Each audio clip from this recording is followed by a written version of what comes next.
চমৰীয়াৰ মালিবাৰীত এটা পথতে নিৰ্মিত তিনিখন বাঁহৰ শাকৰ দ্বাৰ মুকলি। প্ৰদেশ কংগ্ৰেছৰ কিষাণ মৰ্চাৰ উপসভাপতি মেহবুব আলীৰ পৃথিৱীৰ অষ্টম আচৰিত বস্তুৰ তালিকাত স্থান লাভ কৰিবলৈ গৈ আছে দক্ষিণ কামৰূপৰ নৱগঠিত চমৰীয়া সমষ্টিৰ মালিবাৰী অঞ্চলৰ ৰাস্তা ঘাটে। দেশে স্বাধীনতা লাভ কৰাৰ ৭৭ বছৰ পাৰ হ'ল। এনে অৱস্থাত আজিও মালিবাৰী অঞ্চলৰ ৰাইজে বোকা পানী গছকি অথবা নৌকাৰ সহায়ত কৰি আহিবলগীয়া হৈছে যাতায়াত। ৰাইজৰ যাতায়াতৰে দুৰ্যোগৰ পৰা পৰিত্ৰাণ দিয়াৰ উদ্দেশ্যে ৰাইজৰ কাষত থিয় দিলে এজন জনদৰদী নেতা।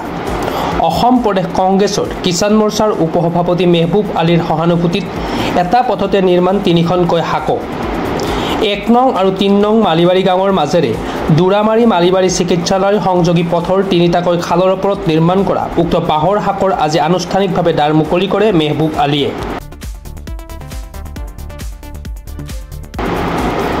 নৱগঠিত চমৰীয়া সমষ্টিৰ ভিতৰতে আটাইতকৈ দ অঞ্চল হিচাপে জনাজাত মালিবাৰী অঞ্চলৰ এই বাঁহৰ শাকৰ উদ্বোধনীৰ অন্তত ১ নং মালিবাৰীত এখন ৰাজহুৱা সভা অনুষ্ঠিত কৰা হয়। স্থানীয় যুৱকৰ্মী অধিবক্তা জহিৰুল হকে আঁতধৰা সভাখনত মুখ্য অতিথি হিচাপে উপস্থিত থাকে মেহবুব আলী। স্থানীয় ধৰ্মপ্ৰাণ ব্যক্তি আলহাজ ইনামুল হকৰ সভাপতিত্বত অনুষ্টুপীয়াকৈ অনুষ্ঠিত সভাখনত আলহাজ আলাউদ্দিন আল আমিন, আব্দুল কৰিম, জুলমত হক, হজৰত আলী, আমজাদ হুছেইন, প্ৰবক্তা নজমুল হক, ছাদ্দাম হুছেইন প্ৰমুখ্যে ভালেকেইজন বিশিষ্ট ব্যক্তি উপস্থিত থাকে। উল্লেখ্য, অসম প্ৰদেশ কংগ্ৰেছৰ কিষাণ মৰ্চাৰ উপসভাপতি মেহবুব আলীয়ে নৱগঠিত চমৰীয়া সমষ্টিৰ বিভিন্ন ঠাইত ৰাইজৰ বিভিন্ন অভাৱ আৰু সমস্যাৰ সৈতে দীৰ্ঘদিনৰ পৰাই জড়িত থকাৰ লগতে আৰ্থিক সহায় আগবঢ়াই আহিছে।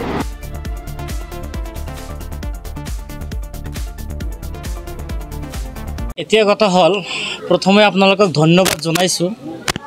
অতি দুখ আৰু পৰিতাপৰ বিষয়, য'ত বিজেপি চৰকাৰে কৈ থাকে সবকা সাথ সবকা বিকাশ, কিন্তু সেই শ্লোগান আমি আমাৰ চমৰীয়া সমষ্টিত আমি দেখা নাই।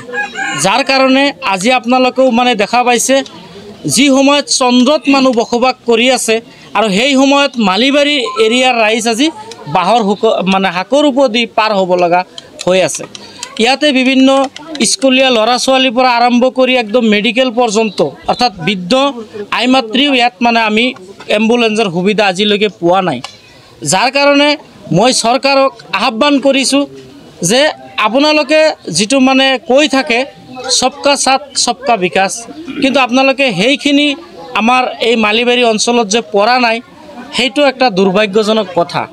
এই চেগতে আজি আমি যে হয়তো আমাৰ যিজন আজিৰ মুখ্য অতিথি মেহবুব আলী ডাঙৰীয়া, তেখেতক আজি আমি যে আমন্ত্ৰণ কৰিছিলোঁ আৰু আমাৰ আমন্ত্ৰণ ৰক্ষা কৰি তেখেতে আজি যে আমাৰ মাজত আহিছে, আমি নথৈ আনন্দিত। কিয়নো তেখেত আমাৰ চমৰীয়া সমষ্টিৰ এজন প্ৰাৰ্থিত্ব প্ৰত্যাশী, কংগ্ৰেছৰ ফালৰ পৰা এজন প্ৰাৰ্থিত্ব প্ৰত্যাশী। আশা কৰিছোঁ যাতে আমাৰ কংগ্ৰেছ দলৰ যিখিনি হাইকমাণ্ড আছে, তেখেত যে ৰাইজৰ দুখৰ প্ৰতি যে সঁহাৰি জনায়, এইটো তাৰ বাস্তৱ ছবি।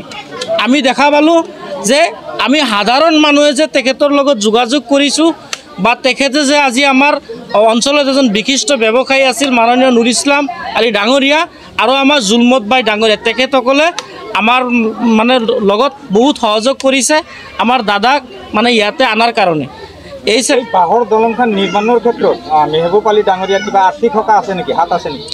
ইয়াতে যথেষ্ট পৰিমাণৰ তেখেতে আমাক সকাহ প্ৰদান কৰিছে, যাৰ কাৰণে আজি আমাৰ বৃহৎ এটা অংক আমি ইয়াত ঘটাইছোঁ। যিহেতু আমাৰ ৰাইজ সাধাৰণ সহজ সৰল মানুহ, ইমান টকা পইচা নাই, তেখেতে আমাক দুখৰ প্ৰতি সঁহাৰি জনাই আমাৰ মাজত আগবাঢ়ি আহিছে আৰু তেখেতক আমি অন্তৰ ভৰি দোৱা কৰিছোঁ অনাগত দিনত যাতে তাৰ ভৱিষ্যত উজ্জ্বল হয়। যাওঁ, হয়তো আজি 10 বছৰেই হ'ব আমাৰ মাননীয়া নন্দিতা দাস বাইদেউ ডাঙৰীয়ানী, তেখেতে আমাৰ অঞ্চলত এতিয়া আহিছে নে নাই এনেকুৱা আমাৰ সন্দেহ হয়। কিয়নো যেতিয়াই মালিবাৰীৰ কথা তেখেতৰ মনলৈ আহে, তেখেতৰ এলাৰ্জি ভাৱ হৈ থাকে। তাৰমানে তেখেত একবাক্য ক'বলৈ গ'লে তেখেত আছিল এজন কমিশ্যন ৰাজ, কিন্তু আমাৰ অঞ্চলত অত্যাধিক ধৰক দ অঞ্চল, ইয়াতে কাম কৰিবলৈ আহিলে তেখেতৰ তেনেকুৱা কাম নহয়, যাৰ কাৰণে আমাৰ অঞ্চলত তেখেতে কাম কৰা নাই।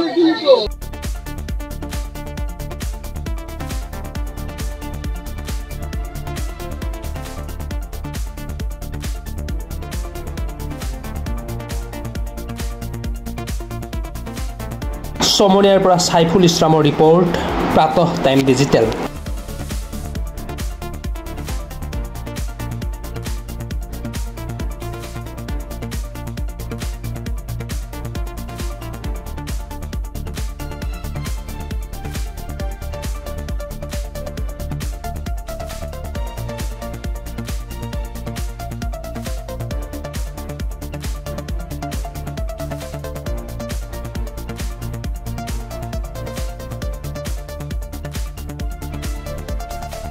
অসমৰ সংবাদ জগতখনৰ বাবে এক সুখৰ খবৰ। আপোচবিহীন ৰাইজৰ কণ্ঠ সাপ্তাহিক কবচ পুনৰ এবাৰ অসমৰ ৰাইজৰ মাজলৈ। স্বত্বাধিকাৰী প্ৰণীতা কলিতাৰ দ্বাৰা প্ৰকাশিত আৰু আপোচবিহীন একাংশ নপুৰণি অভিজ্ঞতাপুষ্ট সাংবাদিকৰ দ্বাৰা প্ৰচাৰিত তথা eco printing press Guwahati Katabari গড়চুকত মুদ্ৰিত সাপ্তাহিক কবচ এতিয়া অসমৰ বিভিন্ন প্ৰান্তত উপলব্ধ। আমাৰ ঠিকনা মুখ্য কাৰ্যালয় অসম ফৰেষ্ট স্কুল হৰি মন্দিৰ পথ গুৱাহাটী আৰু উপ কাৰ্যালয় Kalita market Bijoynagar Kamrup Assam. Mobile number হৈছে 9435114666 7002472813। আমাৰ ইমেইল আইডি হৈছে kobos2025@gmail.com।